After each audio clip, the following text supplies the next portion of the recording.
anna mathala Isa 'inda Allahi kamathali Adam khalaqahu min turab thumma qala lahu kun fayakun.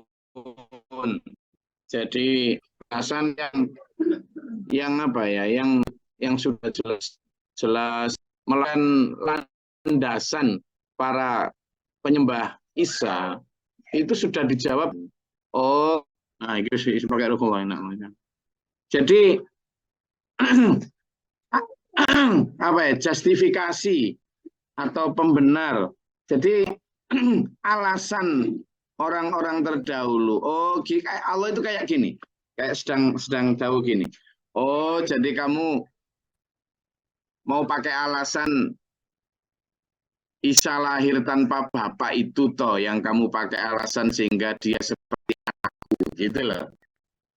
Enggak, kamu kok tolol gitu wahai manusia. Aku itu menciptakan manusia itu sekehendakku, akan jauh lebih hebat seperti ciptaan itu, tapi lebih hebat tanpa bapak, tanpa ibu. Siapa? Adam. Jadi kalau mestinya kamu juga menyembah Adam, karena Adam itu jauh lebih apa? Lebih spektakuler penciptaannya. Jadi jangan hanya nyembah Isa kalau memang itu yang kamu jadikan alasan bahwa Isa anakku. Harusnya kamu juga menganggap bahwa Adam itu anakku, gitu. Ya. Kamu juga harus menganggap Eve atau Hawa itu anakku. Kan Adam and Eve toh. Eva atau Eve itu ada, Hawa. Hawa malah tak ciptakan tanpa ibu. Harusnya juga kamu anggap begitu ya. Jadi Adam and Eve, Adam dan Hawa itu tercipta harusnya juga sudah menjadi bukti nyata bahwa Allah sekehendaknya sendiri menciptakan manusia dari seorang bapak, menciptakan manusia dari seorang ibu saja, menciptakan manusia dari seorang bapak dan ibu, itu sekehendak Allah sendiri. Kamu ngapain kok membatasi Allah seolah-olah hanya harus dengan bapak ibu? Jadi sekali lagi kita diajarkan betapa bukti kekuasaan Allah itu sesuatu yang sifatnya sangat extraordinary. Tidak bisa dijangkau akal saja, tidak bisa.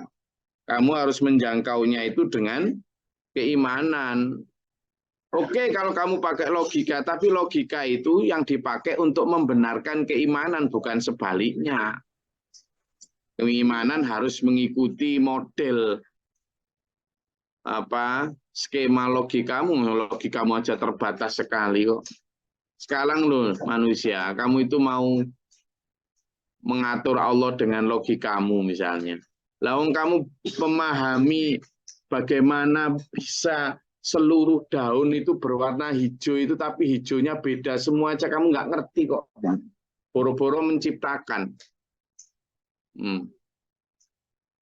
Ada perdebatan anak kecil sama kakaknya itu. Di sampingnya itu ada spray warna putih. Lalu karena dia orang barat ya, kan orang barat itu disebut white people, orang kulit putih. Nah anak kecil ini dia bilang, mana yang warna putih katanya. Dia taruh tangannya di atas spray tadi itu. Ya kakaknya masih nganggap itu putih lah, kulit ini ya putih. Nah, enggak bisa, beda kok, kata si anak kecil. Coba pastikan mana yang putih. Kakaknya tetap ngotot. Beda, itu objek, ini skin kamu, kulit kamu. Lah iya, tapi mana yang putih? Nah, dari percakapan itu saja, manusia itu loh, jangankan kok pakai logika, kosakata saja loh, dia itu kehabisan kata. Keterbatasan manusia itu kosakata saja. Hijau, hijau apa coba? Sekarang yang saya tahu hijau apa? Hijau marun, hijau apa lagi?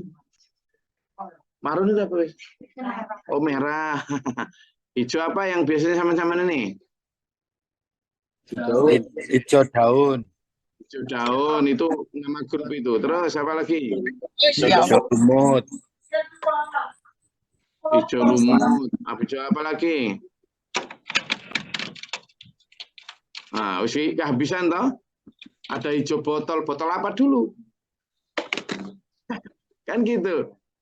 Wis beda. Paling mobil juga begitu paling, warna mobil. Apa paling? Putih, perak, hitam, apalagi? Susah. Makanya manusia itu sudahlah. Hanya dari sisi warna saja loh kita kehabisan warna. Nah, Allah ini menyatakan, penciptaan itu terserah Allah sendiri. Bu Satiem, tolong jangan disentuh-sentuh HP-nya ya. Sudah saya mute dari tadi masih masuk juga. Jadi sekarang ya misalnya perdebatan tentang angkasa luar. Bahkan sekarang NASA itu dikritik oleh sebagian besar orang yang kritis itu. NASA itu dulu itu sebenarnya bukan tentang NASA angkasa luar, tapi justru tentang ocean, menyelidiki tentang lautan. Tapi sejak tahun 60 sekian, karena dia menemukan sesuatu yang tidak mungkin dipahami di ocean itu, sehingga dia mengalihkan ke sana. Itu hanya sebenarnya pelarian saja. Karena manusia memahami dalamnya lautan, tekanan di dalam lautan, benda-benda dan makhluk yang diciptakan Allah dalam lautan saja. Ilmu pengetahuan sekarang itu masih banyak yang belum bisa menjelaskan. Jadi masih begitu banyak unexplained, ya, tak terjelaskan secara logika karena nggak masuk akal.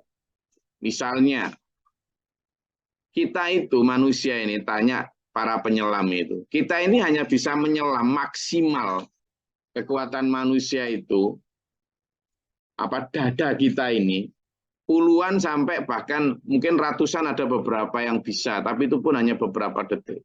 Itu bisa meledak itu jantung maupun paru manusia. Kapal kemarin itu, kapal yang kemarin Ocean kapal yang meneliti Titanic itu, kapal selam itu meledak itu. Padahal itu sudah dari bahan yang nggak karuan segala macam. Hanya dalam kedalaman sekian ratus atau sekian meter itu.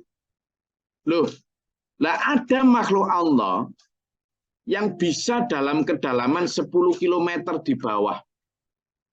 Berarti 10.000 meter. Tenang aja. Tahu nggak terbuat dari apa? Kayak jelly gitu loh. Jelly. Padahal kapal selam yang paling canggih milik Amerika sekalipun, itu kapal selam tempur nggak mampu dia. Paling banter atas 1.000 meter itu sudah meledak. Kayak yang kemarin kapal selam milik kita yang di antara Banyuwangi sama Bali itu. Meledak itu di bawah. Bukan meledak karena apa ya? Karena tekanan laut itu luar biasa. Nah, ada makhluk Allah yang diciptakan Allah itu kuat bertahan di bawah itu. Sampai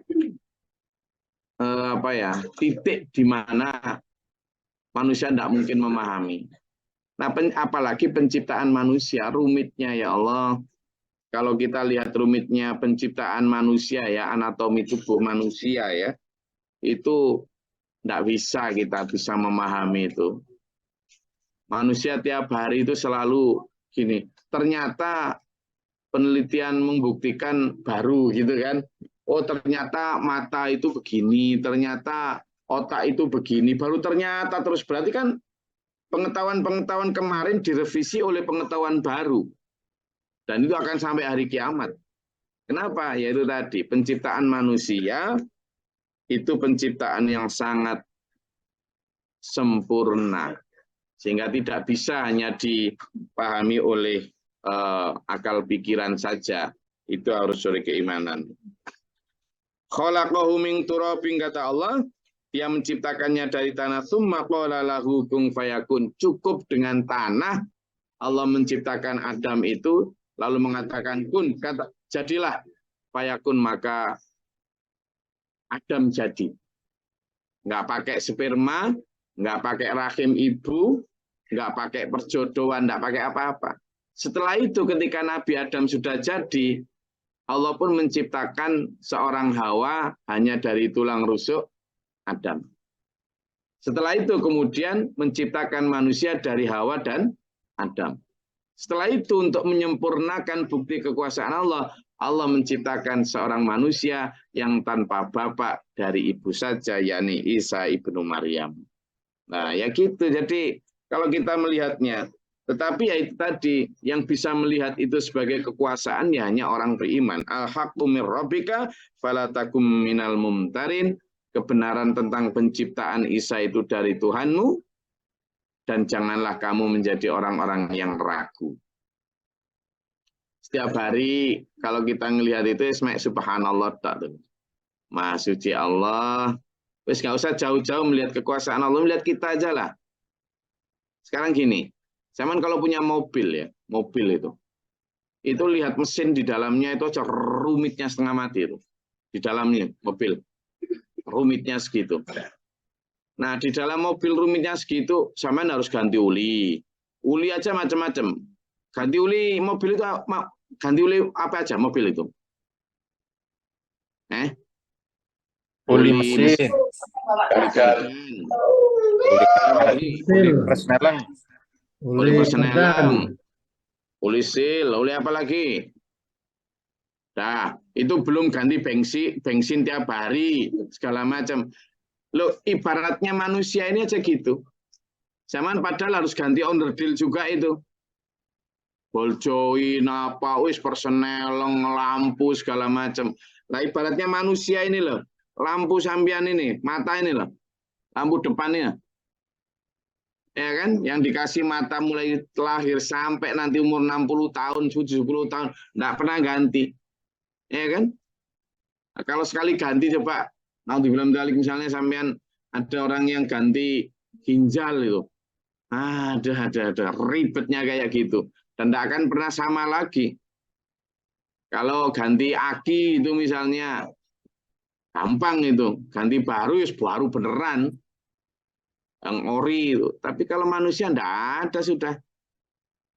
Jadi itulah betapa kuasanya Allah, betapa hebatnya penciptaan Allah yang harusnya kita pahami dan menjadikan kita kemudian astagfirullahaladzim. Subhanaka la ilma lana illa ma 'allamtana innaka antal alimul hakim. Innaka ala kulli syai'in qadir. La haula wa la quwwata illa billahil aliyil azim. Gitu tak wes hidup ini. Tidak berani membanggakan kekayaan kita, jabatan kita, rupawan kita, tidak berani ilmu kita, tidak ada apa-apanya. Tidak ada apa-apanya. Ya, karena itu ayo merendah serendah-rendahnya di hadapan Allah. Makanya sujud kita itu sebenarnya satu simbolisasi tentang ketidaktahuan kita, ketidakada apa-apanya kita di hadapan Allah. Ayo kita rendahkan begitu dulu. Supaya tidak jadi orang-orang yang ngotot sama dengan ngototnya si orang-orang yang menganggap Nabi Isa sebagai Tuhan itu ya. Menjadi orang-orang yang humble dan haunan. Silakan kalau ada yang mau ditanyakan monggo.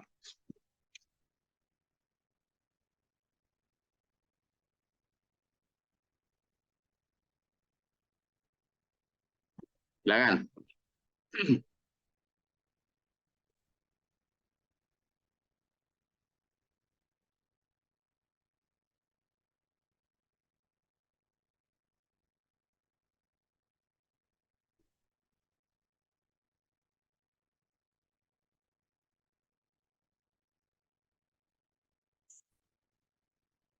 Ada?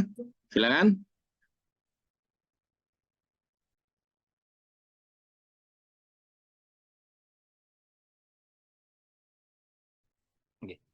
izin Gus. Silakan aja. Setelah kita mempelajari dua ayat ini, kita benar-benar yakin akan kekuasaan Allah itu, guys. Akan tetapi kita ini begitu, saya aja sendiri, begitu nanti selesai acara ini, kerja keluar itu aja, ketemu dengan teman-teman yang lain, ketemu bergaul dengan yang lain, rasa keyakinan itu seakan-akan berkurang, Gus. Nah, pertanyaan saya, gimana agar kita ini tetap konsisten? Artinya benar-benar Allah itu memang ada di dekat kita. Matur suwun, Gus. Ya, jadi gini, Pak. Saya itu misalnya ya, semua yang kita lihat di sekitar kita itu selalu saya hubungkan dengan apa yang sedang saya pelajari. Misalnya saya buka YouTube aja. Saya buka YouTube gitu. Lalu nemu ada makhluk di laut terdalam. Misalnya gitu. Atau misalnya ada anak yang ngewantemi temennya bully gitu. Kalau ada anak yang ngewantemi temennya bully kayak gitu, oh ini tentang pendidikan Islam yang tidak diterapkan. Oh ini tentang tidak mengamalkan Quran yang ini gitu. Nanti begitu lihat ada makhluk atau ikan yang di laut terdalam yang bisa hidup nyaris tanpa oksigen gitu, ya kan, tanpa oksigen gitu. Terus saya itu melihatnya, oh ya Allah, berarti penciptaan Allah segitunya ya, gitu. Jadi akhirnya apa? Setiap yang ada di depan kita itu mengembalikan kita kepada pelajaran yang kita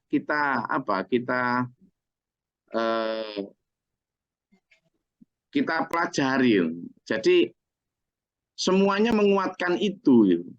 Ya, saya ingin jadi bahkan buka YouTube nanti ya misalnya ketemu sama orang yang di depan kita entah di tempat kerja atau apa itu. Apapun fenomena itu selalu kita coba konekkan dengan apa yang kita pelajari. Ada kita ketemu sama customer yang kemudian cerewet gitu ya. Nggak beli tapi banyaknya banyak nggak mari-mari gitu. Oh iya. Memang pelajaran itu kadang menghadapi orang-orang yang cerewet gini juga. Nah itu. Lalu apa pelajarannya? Oh disuruh sabar. Misalnya gitu. Jadi selalu ada celah untuk kita itu untuk kembali kepada ajaran. Misalnya nanti kita masuk ke satu mall atau rumah orang yang mewah banget itu, masuk itu. Oh ini berarti yang zinalin nasi hubus syahwati minan nisa wal banin wal qanatiril muqantara minadz dzahab. Manusia itu hatinya dihiasi dengan senang terhadap hal-hal kemewahan dunia. Oh hati saya kok senang ya, gitu. Jadi selalu mengembalikan ke sana. Itu harus kita itu latihan betul kita itu. Nanti kalau sudah begitu, itu nanti otomatis itu setiap ayat yang kita pelajari itu menjadi reminder. Kayak misalnya ya, bahkan fenomena yang ada di depan kita. Tak tunjukkan satu video ini ya. Saya misalnya ujuk-ujuk di reel di ini saya ada video tentang makhluk terdalam gitu. Itu saya langsung ya Allah subhanallah gitu. Malam gitu misalnya lihat purnama atau bahkan misalnya ya ketemu sama Bu Nyoman. Misalnya Bu Nyoman lagi nyapu dia. Lalu kita tanya, Bu Nyoman lagi ngapain? Ini loh siapin besok film, besok purnama. Itu saya oh ya Allah kok tahu dia besok purnama. Kok pas banget hitungannya. Kita tuh kembali inna fi khalqis samawati wal ardi wakhtilafil laili wan nahar la ayatil liulil albab. Dalam penciptaan langit dan bumi itu ada tanda-tanda kekuasaan Allah untuk orang-orang yang berakal dalam turun perputaran bumi dan bulan ini loh. Nah itu jadi ini saya tunjukkan ya binatang yang ada di dalam laut terdalam.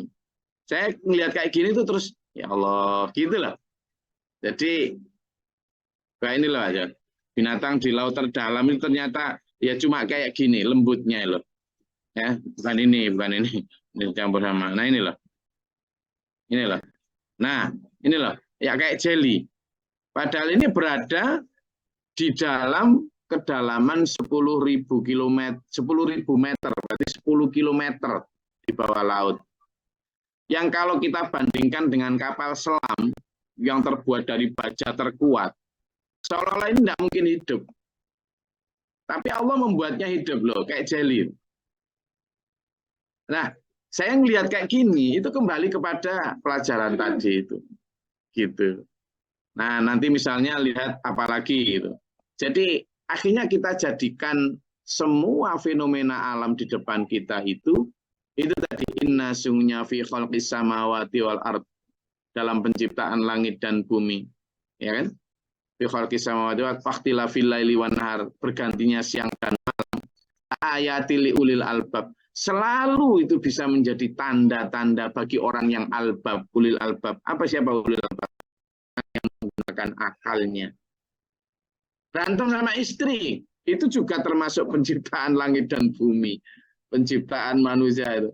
Oh, gini tuh sifat yang diterangkan dalam Quran. Jadi, ayo selalu belajar begitu. Nah, untuk bisa begitu memang kita minta kepada Allah. Tahajud itu satu di antara cara kita untuk minta kepada Allah dijadikan orang-orang yang ulul albab. Malam kita sudah bangun, kondisi fresh, berdoa kepada Allah, maka pikiran itu akan hidup. Pikiran itu menjadi hidup. Pikiran itu menjadi lebih mampu memahami fenomena-fenomena. Jadi makanya pelajaran yang saya sampaikan ketika kita memahami ayat Quran itu selalu saya ajak sampean untuk mengaitkan dengan kehidupan sehari-hari. Biar connected. Karena selama ini Quran itu hanya dipahami sebagai kitab suci yang jauh dari kehidupan sehari-hari. Nah, saya tak ajak untuk ke sana. Itu yang belajarnya ke sana. Oke. Oke. Siap. Saya rasa itu. Oke. Ada lagi?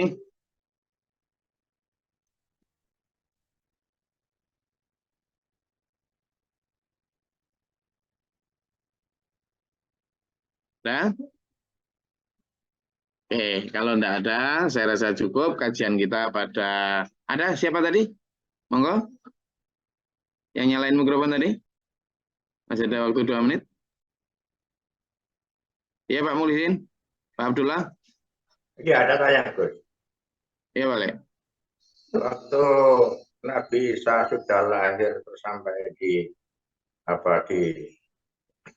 olo-olo sama masyarakat. Waktu itu kok ada keterangan pembelaan dari Paman Zakaria, Nabi Zakaria, atau Bapak Imron, mbahnya, gimana itu? Mbahnya, jadi mbahnya. sejarahnya baik Nabi Zakaria sebagai pamannya atau sebagai mbahnya itu kita kurang tahu apakah Nabi Isa di masa itu kemudian masih beliau Nabi Zakaria itu masih hidup atau sudah wafat. Yang jelas Nabi Zakaria dan keluarga Imran itu hidup ketika Nabi Isa lahir. Nabi Isa lahir membela sekali, sangat membela pada saat kecil itu. Pada saat Ibu Maryam dihina-hina, dicaci itu, pembela utamanya ya Nabi Zakaria dan keluarga Imran, yang melindungi, yang merawat, dan lain sebagainya. Itu membela sekali. Jadi satu-satunya yang kemudian beriman, percaya bahwa Ibu Maryam tidak bohong, bahwa benar-benar Ibu Maryam tidak berzina, bahwa Ibu Maryam benar-benar hanya karena kuasa Allah itu ya keluarga siapa? Keluarga Imran dan Nabi Zakaria bersama keluarga Nabi Zakaria, pembela utamanya itu. Sementara ketika sudah dewasa, Nabi Isa sendiri sudah tidak lagi di kampung itu. Jadi berkelana, sehingga ketika terakhir waktu kan Nabi Isa ditinggal wafat dulu sama ibunya, Ibu Maryam. Jadi lebih duluan Ibu Maryam wafat daripada Nabi Isa diangkat oleh Allah itu. Bahkan ada dalam salah satu kisah itu, Nabi Isa itu mengunjungi makam dari ibundanya. Ibundanya beliau itu dimakamkan di atas bukit gitu. Ibu Maryam itu yang nguburkan itu bukan manusia itu. Yang nguburkan, memandikan semua itu malaikat itu. Yang memandikan malah bidadari itu. Jadi bidadari turun dari langit untuk memandikan Ibu Maryam. Kemudian yang menguburkan bahkan menggali liang lahatnya itu adalah malaikat itu, malaikat Jibril itu dan teman dan para malaikat lainnya. Nah, bisa datang itu ketika sudah dimakamkan. Sehingga sangat membela, tapi ketika sudah dewasa itu ya dimungkinkan beliau-beliau itu sudah meninggal ya. Jadi memang kisah Nabi Isa itu kisah penuh perjuangan, kisah penuh kesenduan, penderitaan, kisah penuh pengorbanan. Makanya para pengikutnya itu menganggap Nabi Isa itu sebagai juru selamat yang menebus itu. Karena itu tadi, ya. Sehingga tetap sangat membela. Oke, saya rasa itu kajian kita pada pagi hari ini. Alhamdulillah ini dulur-dulur saya kabarkan bahwa sejak kemarin kita sudah menggali pondasi untuk insya Allah bangunan pesantren, bangunan sanawiyah aliyah kita, PPKBM, meskipun masih di tanah sewa, ya semampu kita lakukan, insya Allah. Tadi malam juga lembur kerja bakti untuk nguruk-nguruk, nanti pagi ini kita juga mulai bangun untuk pondasinya dan seterusnya. Yuk kita sama-sama berdoa, semoga semua perjuangan ini berkah mardhatillah. Alhamdulillah. Karena mendirikan sanawiyah aliyah di Bali, pesantren di Bali itu tidak seperti di daerah lain. Karena di sini insya Allah Allah memberi derajat yang lebih. Semoga Allah rahmati melindungi kita, lindungi, selamatkan kita jasmani rohani, keselamatan dunia akhirat kita. Amin. Allahumma sholli wa sallim barik. Allahumma fil lil mu'minin wal muslimat Allahumma atina fi man hadayta wa afina fi man afayta wa lana fi man tawallayta wa barik lana fi ma atayta wa qina syarra ma qadayta. Astaghfiruka wa atubu ilaika wa sallallahu alaihi wasallam. Allahumma da'fa'na al-bala' wal waba' wa qad al-hasdina min al-jinni wa syaitan wa rabbana najina wa lana. Rabbana wa la taj'alna min dhalimin Allahumma rfa' darajatana. Allahumma iftah lana bab as-sama' bi rahmatika Allahumma anzil 'alaina rahmatan wa tawakkal amtar wa ربنا آمنا فاكتبنا مع الشاهدين ربنا لا تزغ قلوبنا بعد إذ هديتنا وهب لنا ربنا واجعلنا مسلمين لك ومن ذريتنا أمة مسلمة لك وأرنا ونسلم ربنا آتنا في الدنيا حسنة وفي الآخرة حسنة وقنا عذاب النار